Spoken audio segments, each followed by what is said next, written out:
when every man or woman is born at birth, that birth registry is taken through to the Department of Finance, and through Treasury is registered and bonded as an entity, a commercial entity. It becomes a security.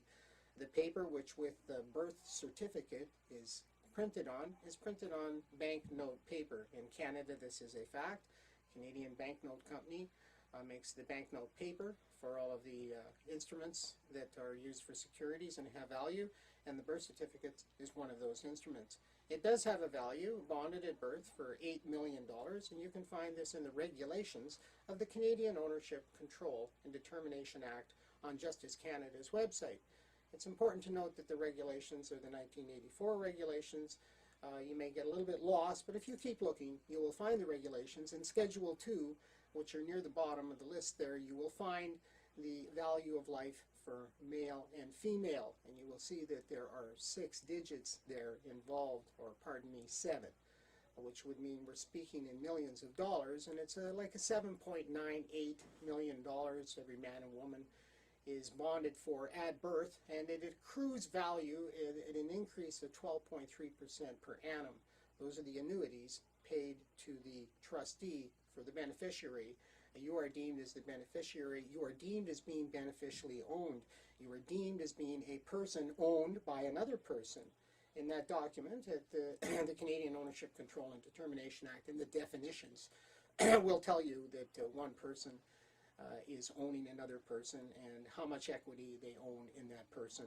I spoke with the man who wrote this enactment several years ago. I contacted him, and he phoned me back from his home in Nova Scotia, and he informed me that he worked under John Chrétien to write that act, and he quit the Department of Justice because he said it was the most vile and despicable piece of legislation he had ever worked on in his life. It was about the enslavement of men and women. This is right, ladies and gentlemen. We're talking about the Canadian government entering into an enactment that talked about buying and selling men and women. Now, this enactment, the Canadian Ownership, Control and Determination Act, is a rewrite of the Foreign Investment Act of 1933. That was the year that Canada wrote off all of its gold, put the seizure to gold through an act of Governor and Council of 1933, April 17th, I believe it was.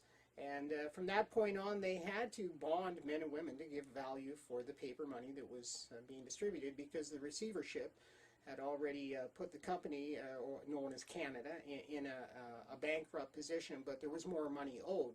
So now the receivership was to continue to collect all that money, and of course the value of all the registries, now those registries throughout the corporation known as Canada, are owned by the creditor. And everything that's in those registries and everything that's put into those registries is now have a value applied to it, would be it your car, your land, or your children.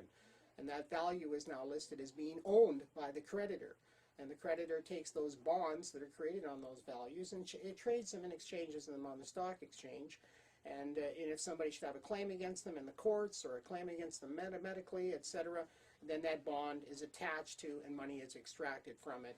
And again, the bonds are formed into securities which are traded on the stock exchange with a QSIP number of the various entities that may be doing the trading. Each provincial courthouse, for instance, in Alberta, is listed on Dun & Bradstreet's website. You type in the province of Alberta and you click off the relevance after you get to the page that's going to show you the information, and you search by company and then click enter, and you will find that every courthouse in Alberta is listed as a trading entity. This